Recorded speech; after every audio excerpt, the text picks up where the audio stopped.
जय जगन्नाथ सांग मैंने आसतु आज गोटे ब्लॉग बनैया छोटिया ब्लॉगटे। आज आम बनवा अंडा आलू तरकारी साग भजा आउ भात सिंपल लंच। साग यहाँ आम बाड़ी साग आस आग मसला प्रिपेयर करदे। मसला आग अंडा आलू को भाजीदवा। प्रथम आम लुण दबा तेल पकईकी हलदी पकड़ा आउ छिटकबनी अंडाटा फुटबनी। अंडाटा को आम भलसे फ्राए करदे। फ्राए कर सारे काढ़ीदे आलू को पकेवा। आलू को आम सेमती मीडियम फ्लेम रे आम ताकू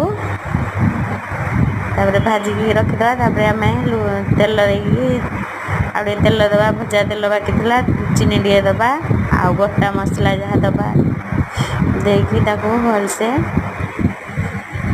चीनीटा लाल है पर आम पियाज दबा। पियाजटा भाजापी लुण हलदी देदबा पियाजटा शीघ्र भाजी हो।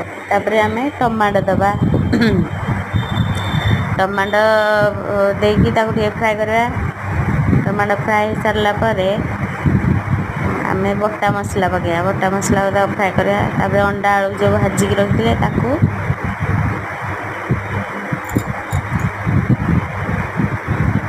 कषि सारा पर मसला या भात है भातटा देखीदेली भात गालीदेली अंडा आलू मसला पकईदेली कड़े भलसे फ्राए करदेली। फ्राए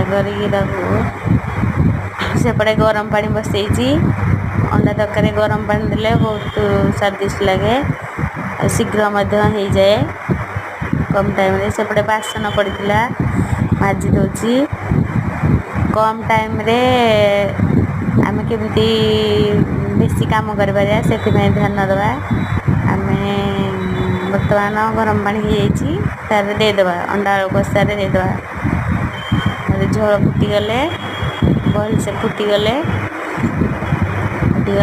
आम